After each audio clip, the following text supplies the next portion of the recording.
Well, I'm sorry to say that it once again is Tisha B'av, and this is our special Tisha B'av program that we do every Tisha B'av. Unfortunately, each year I'm hoping this will be the last year that I'm going to do this, but here we are again, because we prefer sitting on the floor and mourning and suffering than doing tshuva. It's not so bad. It's not so bad. We talked about this. Everyone manages with the 9 days. It's not so bad. Not so bad. The showering, the laundry, the milching, not so bad. And so we end up in this situation year after year. There's been a Tisha B'av for over 3,300 years. Some years it was Yontif, and some years it was not. And so we have a kinos. That is our companion. Over the years, people have written, I don't know what word you'd use for it other than kina. Yeah, it's not a piyut. It's a kina. It has a special power to it. A kina, a certain pain that comes across in the kinos, and it gets harder and harder for us to find meaning in them without understanding them. And so therefore people come up with perushim and explanations, and you see people have a hard-covered kinos. Never happened. There were offset little paper ones because you left them in shul because you wouldn't need them for next year. Now people are already planning for next Tisha B'av. What are we going to do? What's the program? It's hard. It's hard because it's just become such a part of our life. It's hard for us to imagine a year where Tisha B'av will be a Yontif, will be a Simcha. Hard for us to imagine. But that day's coming. And in Mitzvah Hashem, all of us will live to see it. But for now, it's Tisha B'av, and so every year we try to take a kina and talk about that kina to be able to give us some insight into Tisha B'av.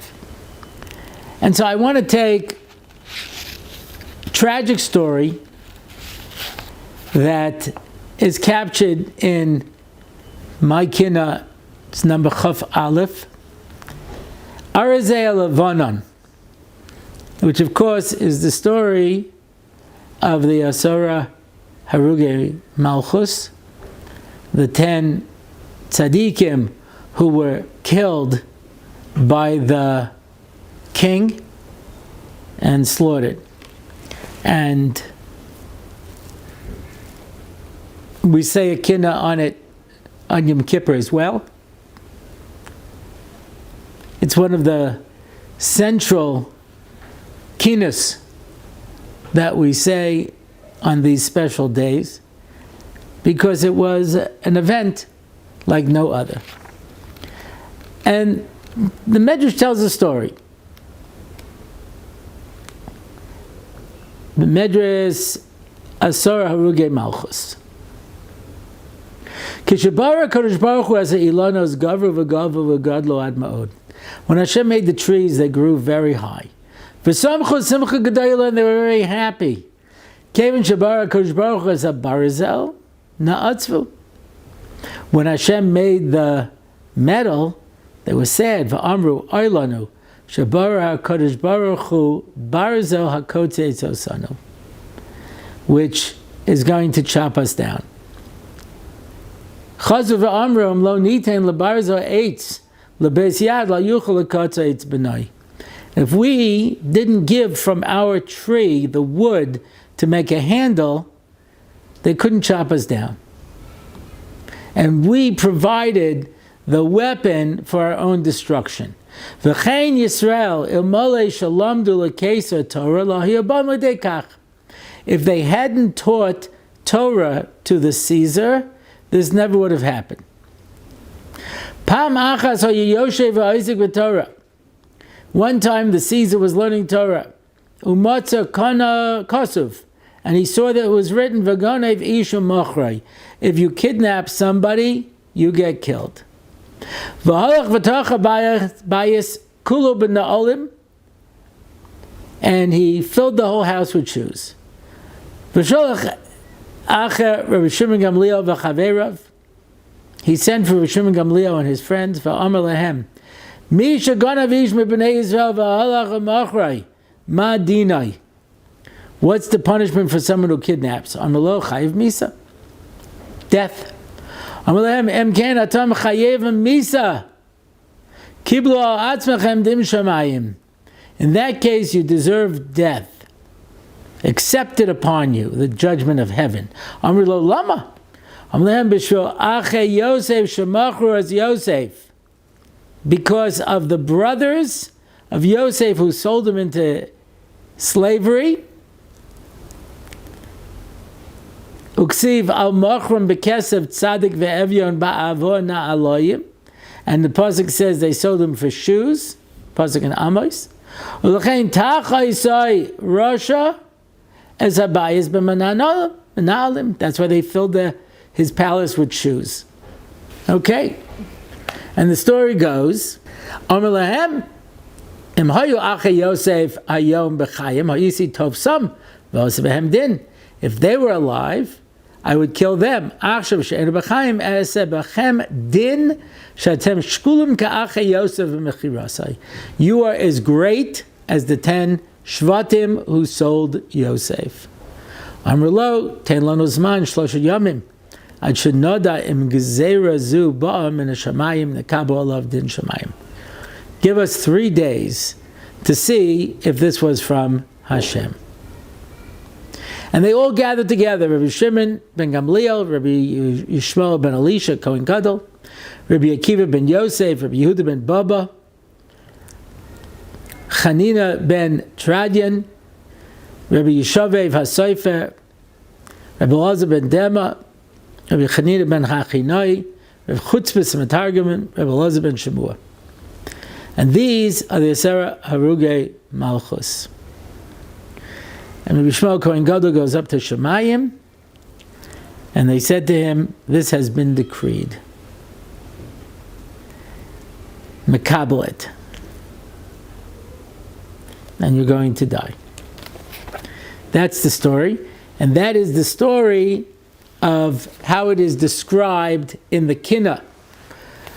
Arzei Levana Nadira Torah, these giant trees, cedars of Lebanon. Now you see why they're called trees. The greats of Torah, Baalei Treisen b'Mishnah Gemara.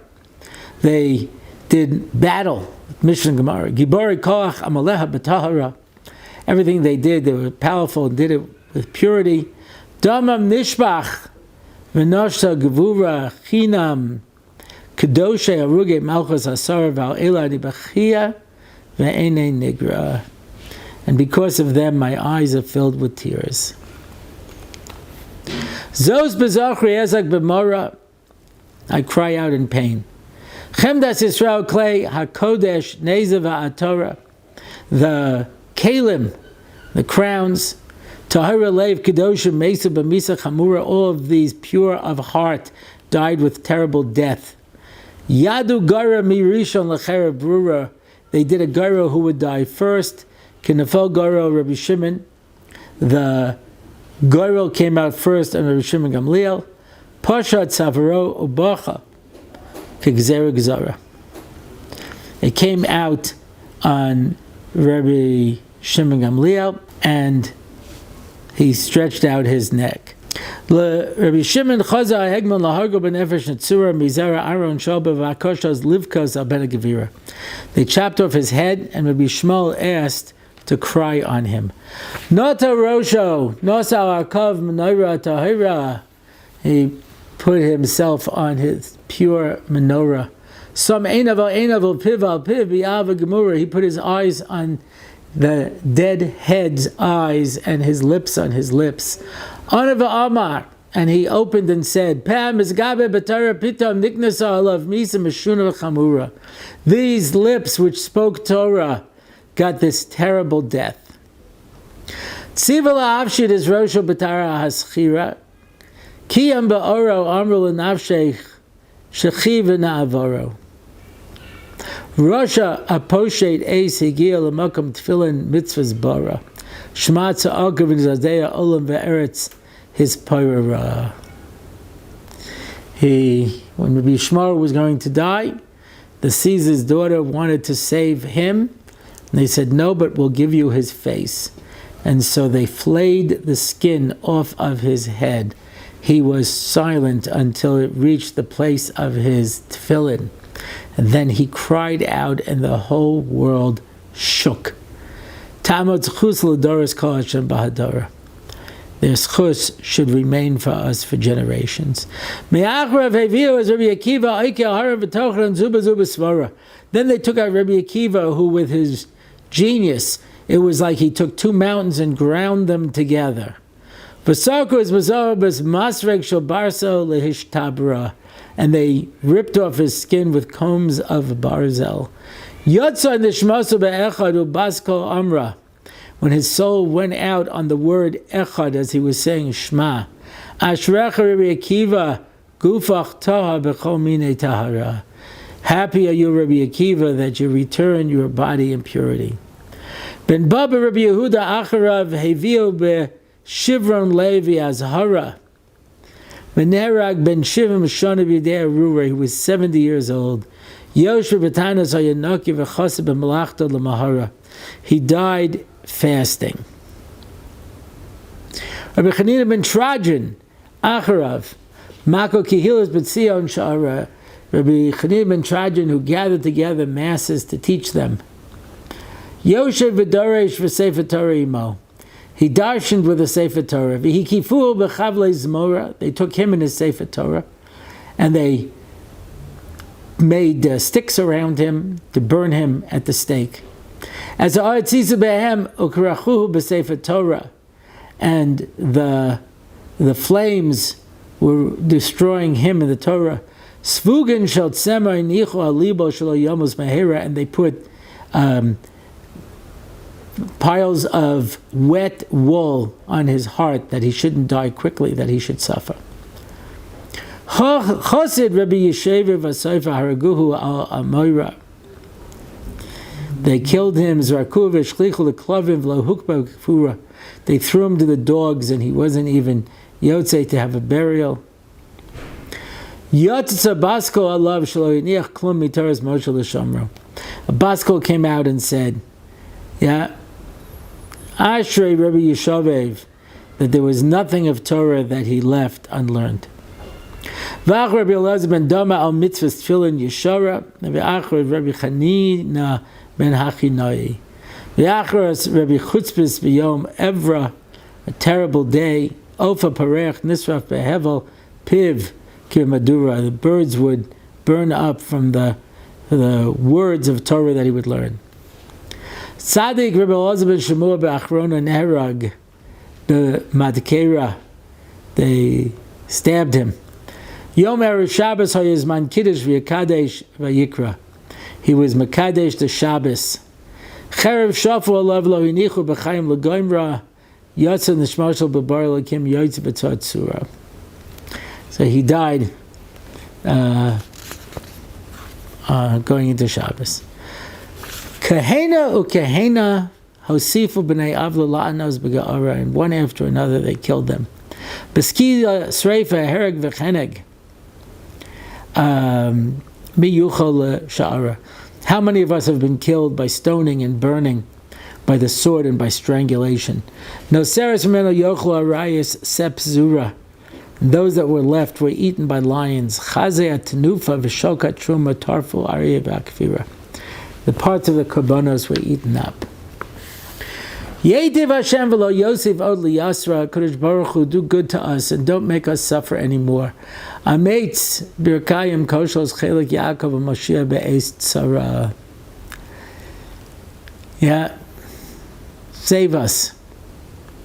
L'tzedek yimloch melech yomer shomol yemei avlech. In justice, the king who rules should say, your days of mourning have passed. La'oro nisa v'neilech. You will now go to the light. This is the kinos version of the story. And it's an amazingly powerful story. There's only one problem with this story. It never happened. Didn't happen. They died at different times and different incidents and different stories. They were never gathered together. Because the story is very strange. Why would the king bring all of them in there? And Rabbi Shmuel said, well, let me check in Shemayim to see if this is a gezerah from Hashem. And what would have happened if he came down and said, no? Sorry, Hashem said no. You think that the king would have been that understanding. So the Chazal, with the story of the Asar Arugei Malchus, is telling us a story. It's telling us a story and bringing it all together. We all know how the Purim story worked. The Gemara in Megillah tells us that the Jews of that generation deserved to die because they went to the party of Achashverosh. But in the time of Rav Shimon bar Yochai, they didn't know this answer. It wasn't pashut to them. So Rav Shimon bar Yochai was hiding in the cave, and they sent a bird with a message and said, why did that generation deserve to die? And he said, because they went to the Suda of Achashverosh. Okay, but we read the Megillah Esther, we see it starts with that story. But that story happened 9 years earlier. They didn't make the association between the events. It's easy with the gift of hindsight to say this happened for this reason and this happened for that reason. It's easy afterwards to put everything together and give an explanation. But B'Shas Maisa, why is this happening? Why is this happening to us? There was a story in one of the concentration camps. They decided to put God on trial for the Holocaust. They were in the middle of the Holocaust. And somebody took the job of defending HaKadosh Baruch Hu, and someone took the job of prosecuting HaKadosh Baruch Hu. And it came out that he was guilty. And they said, Hashem is guilty. They said, what do we do now? He said, it's time for mincha. In other words, they didn't have an answer. Many would argue, we still don't have an answer. We search for answers. The Gemara asks, why did Bayis Rishon happen? That it was destroyed. The first Churban. Why did the Churban Bayis Sheni take place? Why was Beitar destroyed? Why was Torah Malka destroyed? The Gemara asks these questions after the fact. What was the Rishonim asked, why did the Crusades take place? The Achronim asked, why did the Chalmenki destruction, Tach V'Tat, in Europe take place? They didn't have Ruach HaKodesh at that point. They could only offer the best explanations they could. And in our day, people struggle with the question why the Holocaust happened. But it's not always clear when something's taking place. So here it is, hundreds of years after the Purim story, and they're not sure why it happened. What was the cause?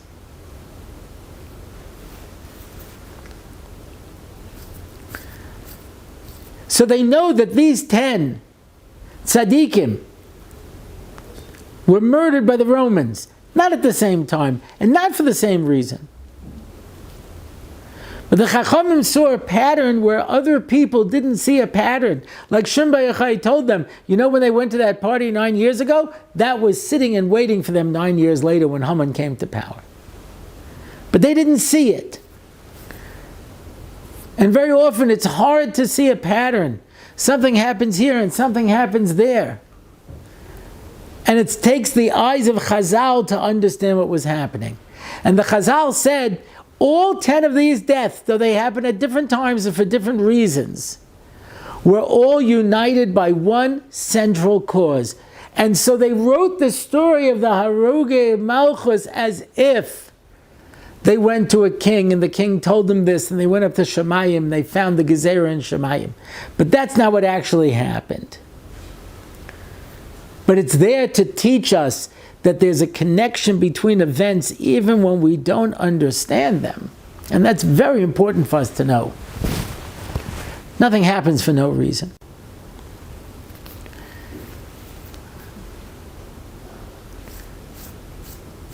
Today we don't have Nevi'im.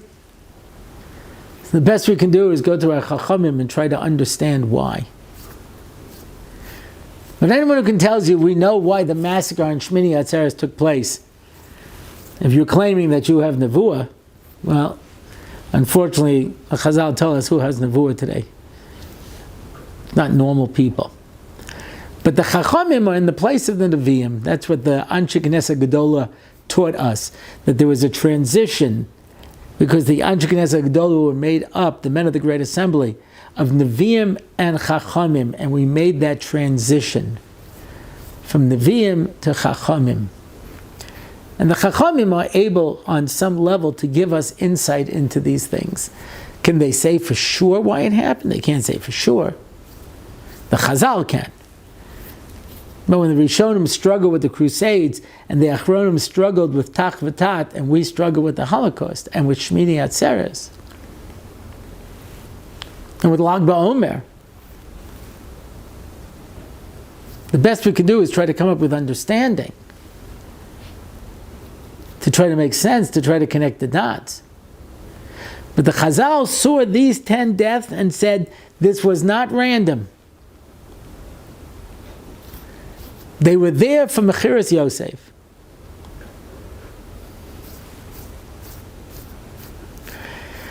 Which in and of itself is a very strange reason to give. Because after Mechiras Yosef,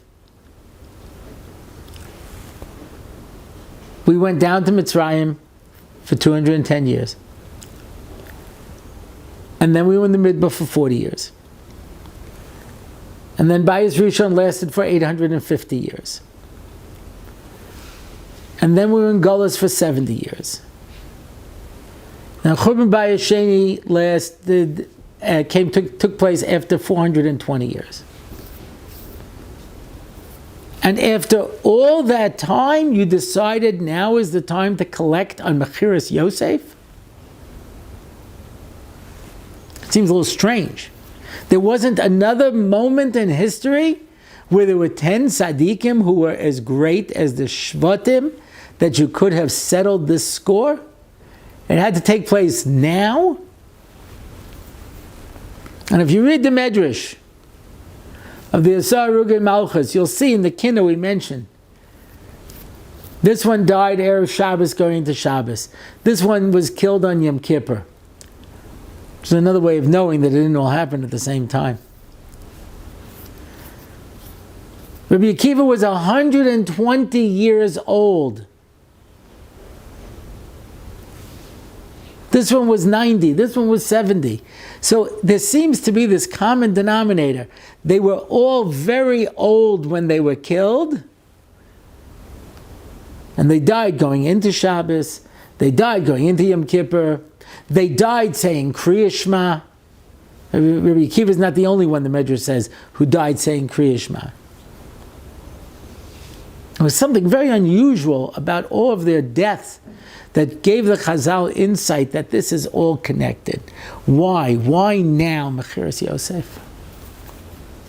Yosef brought a diba ra'ah on his brothers. He ratted on them to his father. And the brothers decided he's trying to disenfranchise us.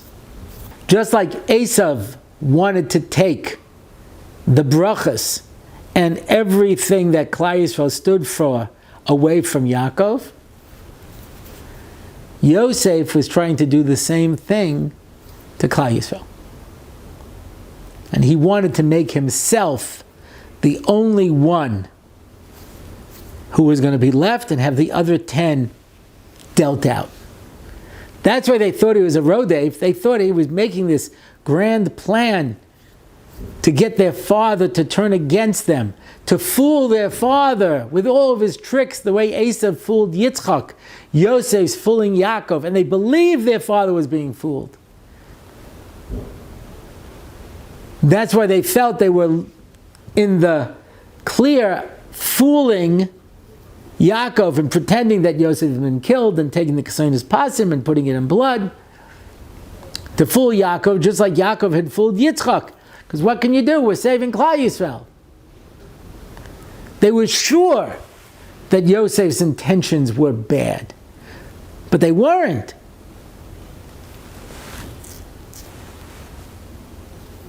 Because when Yosef was born, Yaakov says to Lavan, now I want to go home. Says Rashi, Shenolad Sitnai Shel Esav. Now I have the one who's going to defeat Esav. So sure, you could be fooled into thinking Yosef was Esav. That's because he has the job that Esav had. Esav was supposed to destroy the evil, but then he became the evil. Now Yosef has that job. And wherever he sees evil, he has to fight it. So if the world is starving to death, he has to save the world from starvation. And when his brothers come down to Egypt with their families, he has to protect them and make sure they're safe. And when he sees his brothers doing things that are wrong, he feels it's his obligation to tell their father. Not because he's ratting on his brothers, but because he feels that that's his job. To weed out evil wherever there was. And there was apparently the seeds of problems in the Shvatim. Unfortunately, they reacted to it by hating him. And they shouldn't have hated him. We have a term for that. Sinas Chinam. I mentioned this years ago from Rabbi Orlofsky. Rabbi Orlofsky said there's no such a thing as Sinas Chinam, hating for no reason. You always have a reason, it's just not a good reason. They hated him, they thought they had a good reason, but they didn't. And they didn't realize they were wrong. Not until the end of the story. And Yosef has these two dreams where first all the 11 brothers have to bow down to him. And then the 11 brothers and Yaakov have to bow down to him. And Yosef knows this. He had a nevuah. And he told it to the brothers, and they just hated him more. And they sell him to become an Eved. But you can't keep Yosef down. Because he has the koyach to be able to be matakein, the bad in the world. So he becomes the head of the slaves. He becomes the head of the household. And then they trump up charges against him and they throw him into prison and becomes the head of the prison. And from the bore, the way it's described, the pit, he's taken out and becomes in charge of all of Egypt. One smooth transition. It was no problem for him. And he saves the world from starvation. And he paves the way for his brothers. So he makes everybody in Egypt get a bris milah so that when his brothers come down, they won't be persecuted. And he moves around the entire population of Egypt so that his brothers won't feel like strangers. Everything he was doing was for their benefit. But they never believed it. And when the 10 brothers come down, after they sold him into slavery, it says he sees his brothers.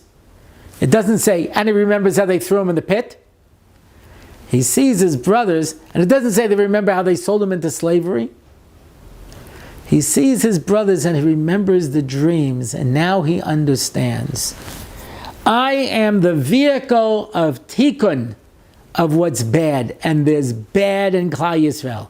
It's called sinas chinam, and I have to remove it. So the first thing I have to do is get all 11 brothers down here. And so he pretends that they're thieves and they're liars and they're spies. He locks up Shimon, says, you're not getting anything until you bring Binyamin down. And sure enough, they come down with Binyamin. And all 11 brothers bow down to him, and now he's fulfilled the first dream. He has to fulfill the second dream, and he has to get Yaakov to come down. And he knows the one thing that's going to get Yaakov to come down is Binyamin. He'll do anything to save Binyamin, because there's only 2 Bnei Rachel, and the Bnei Rachel serve an essential purpose in the world. There has to be a Mashiach ben Yosef before there's a Mashiach ben Dovid. And if I keep Binyamin, then for sure he'll come down, and then they'll all bow down. And Yehuda stands up and starts yelling at him. How could you do this? How could you be so heartless? How could you this? Yosef's heart was never in it. A few times in the story he has to go off and cry because he just can't believe he's causing this pain. But he knows it's the right thing to do. And finally, Yehuda breaks him. And he cries out and says, I'm your brother Yosef. And then he goes over to his brother Binyamin and he cries on Binyamin. Says Rashi, for the Churban Beis HaMikdash. Well, that seems a little random. Why don't you cry because we're the only 2 left? Why don't you cry because mom died giving birth to you? Why don't you cry because I never got to see your 10 children that you had and named after me? That was one of the times he ran off to cry when he heard about Binyamin's children. Why didn't he cry for all the pain and the suffering? He cried over Churban Beis HaMikdash. Why? Because Yosef said to Binyamin, I failed. If I had been strong, and I stood up to Yehuda, and I sent them back without them, without you, you would have stayed behind, and Yaakov would have come down, and they all would have bowed down to me, and then I would have pulled off my little turban and said, surprise, it's Yosef. And Yaakov would have said, Yosef, what are you doing here? And he would have said, that's a great question. Does anybody want to answer Dad's question, how I got down here to Egypt? And for the Shvatim to have admitted the terrible thing they did in front of their father, it would have burnt the sinner out of Klal Yisrael. Sometimes it takes something very dramatic to burn out that type of hatred. Today people are weak. We're always afraid to be too hard on them. And Rabbi Pesach Krohn tells a story about Rav Shvadron. That when he was a bach in yeshiva, so they were running late and they finished Chazaras Hashatz after Shkia. And he wasn't sure if he should say Tachnun, because normally you don't say Tachnun after Shkia. He's looking around.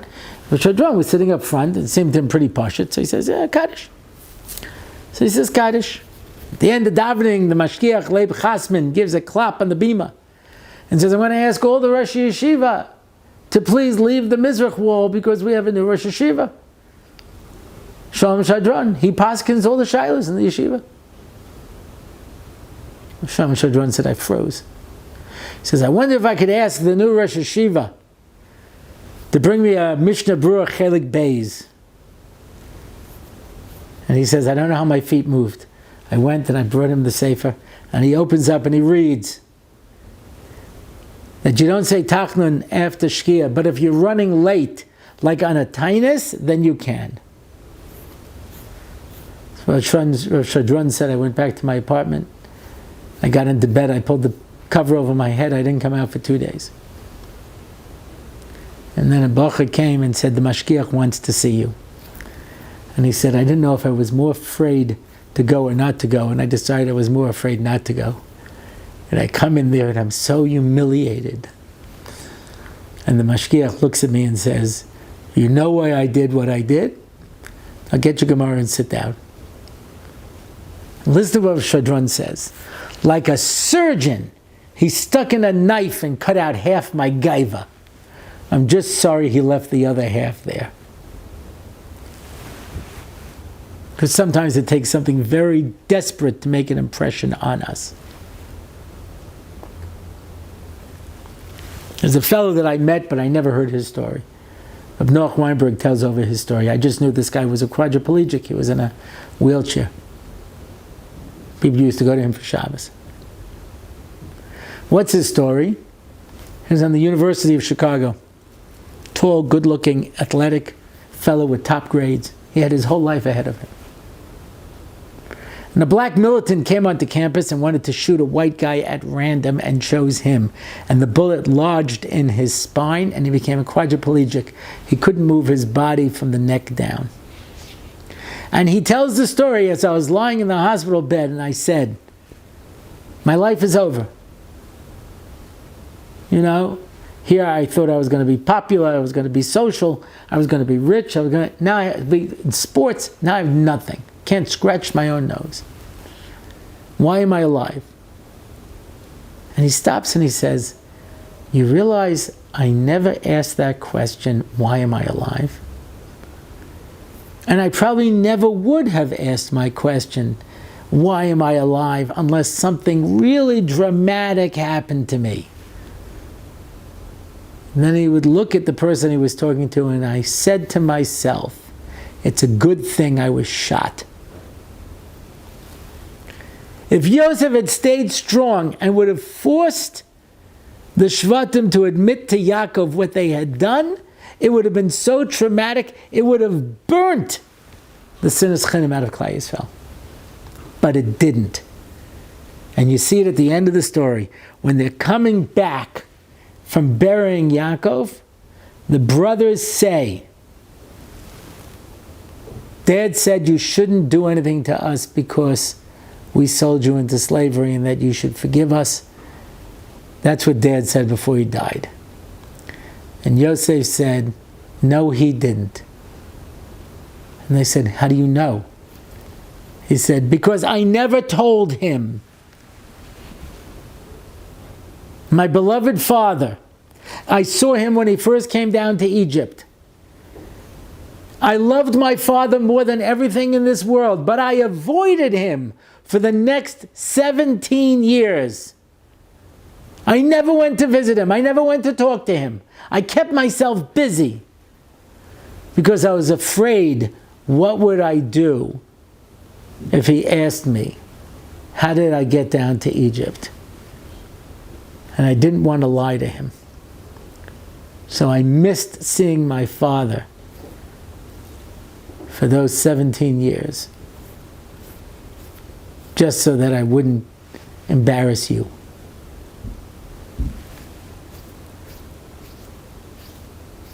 Well,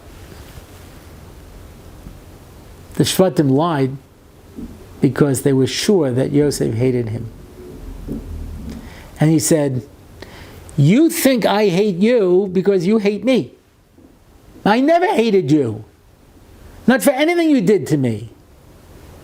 I only looked out to help you. I only wanted to make sure you were settled in. I circumcised the whole country. I moved around the entire population of Egypt just to make you people comfortable.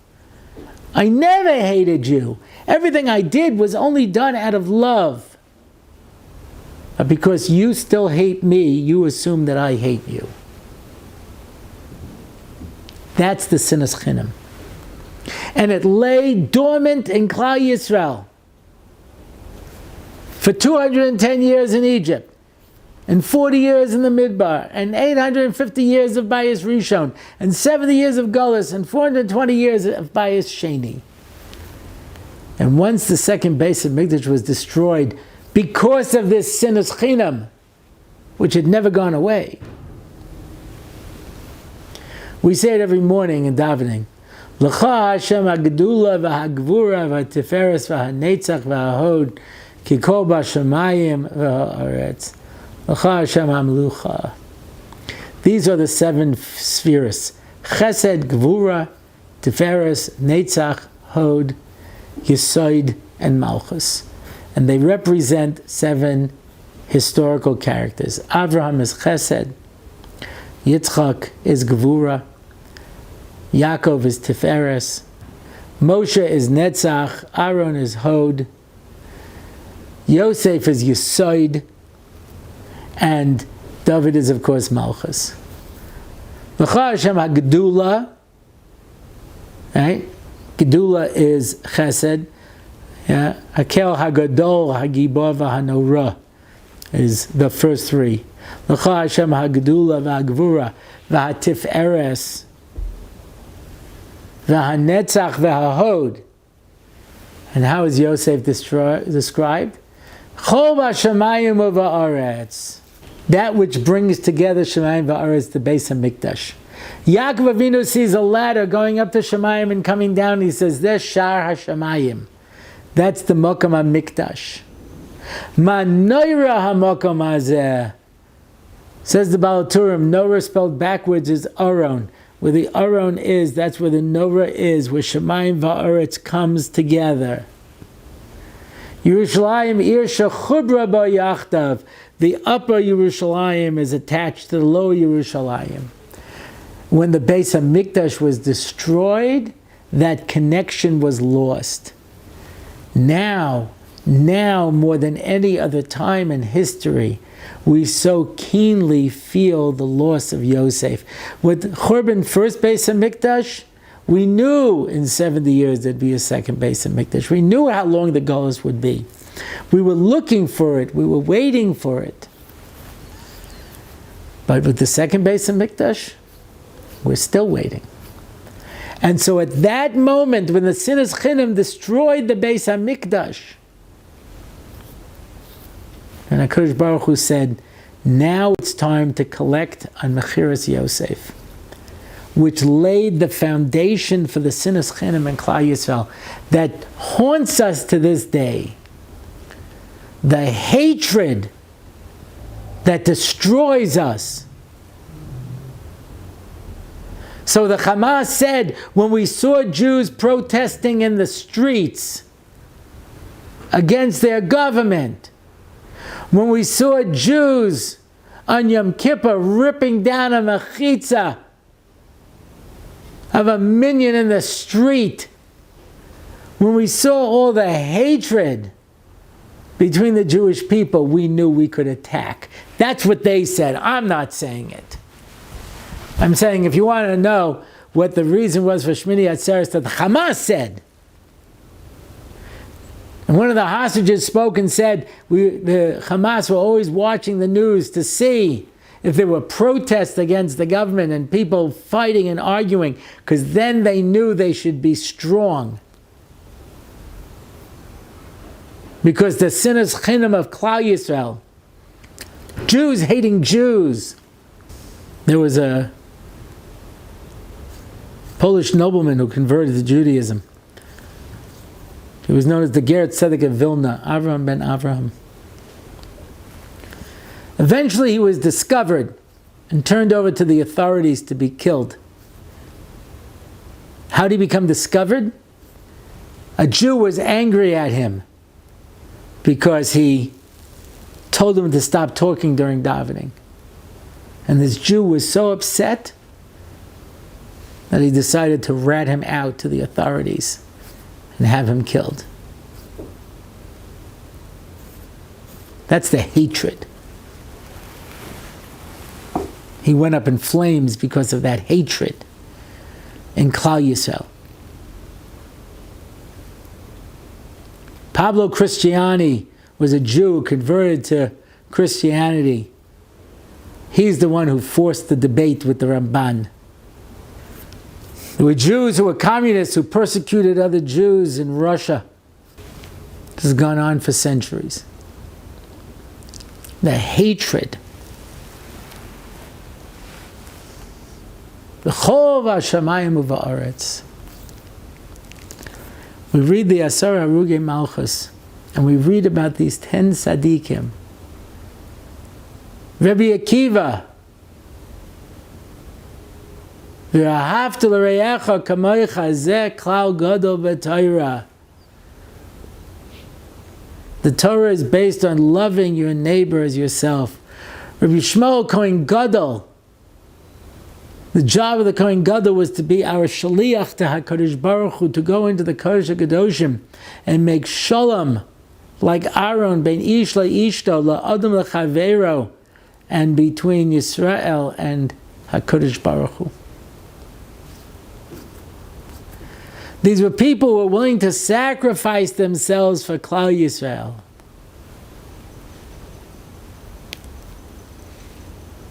Risk their lives to teach Torah. Risk their lives to keep it alive. Old men, tortured to death. And the source of that death was the Mechiras Yosef, was the sale of Yosef that introduced the Sinas Chinam into Klal Yisrael. That haunts us to this day.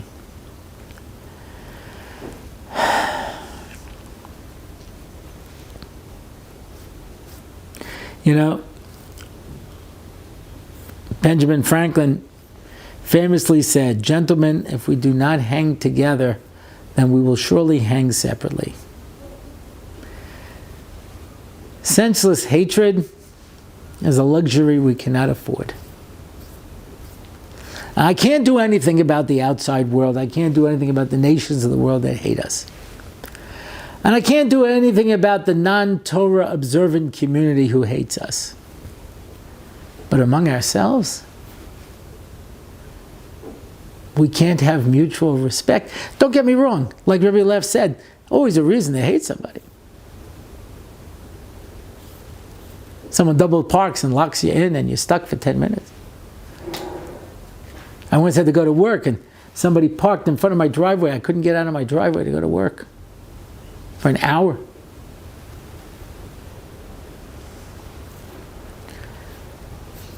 Someone cuts the line, someone does something, you know, of course it gets us angry.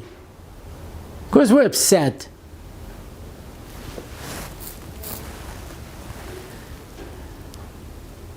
But if we do not hang together, then we will hang separately. We have to stay together as if our lives depend on it, because it does.